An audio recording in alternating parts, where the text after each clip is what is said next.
অন্তর্যামী সর্বজ্ঞ সকল মণিগণ পাণ্ডব বিবাহ হেতু হইল আগমন।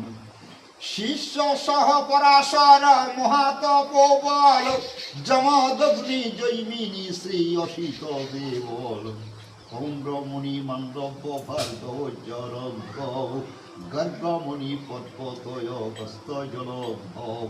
এসব ঋষিদের নাম। দুর্বাসা লোমস আঙ্গিরস তপোধন শিষ্য ষষ্ঠী সহস্রেয়া ছিল দ্বৈপায়ন।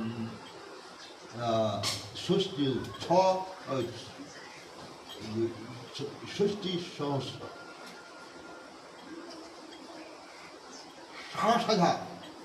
60,000 শিষ্য দেখবেন।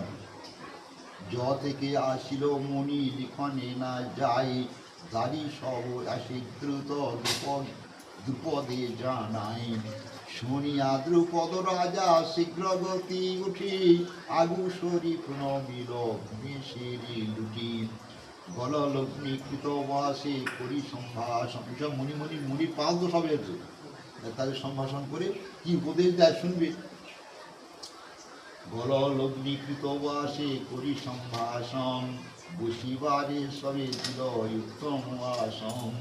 পাদয়র ধূপদীপি গন্ধে কইল পূজা জোড়ো হাতে দাঁড়াইল পঞ্চালের রাজা। আমার ভাগ্যের কথা কহনে না যাই সে কারণে মন আসিলা হে তাই।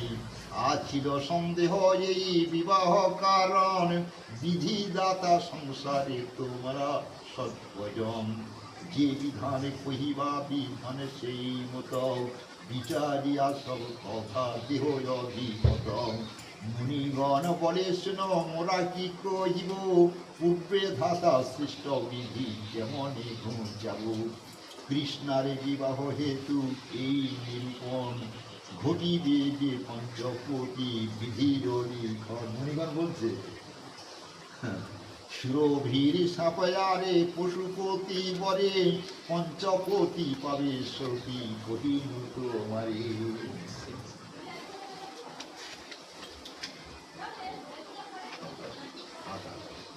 মুনিগণ মুখে শুনি এতে কে বচন মমি হয়ে রহিবে দ্রুপদ রাজন। ধৃষ্টদ্যুম্ন বলে এ তো নাহি ক সংসারে লোকে যাহা নাহি তাহা করি কি প্রকারে। যথার্থ করিলে কর্ম লোকে উপহাস এমন নিন্দিত কর্মে কহ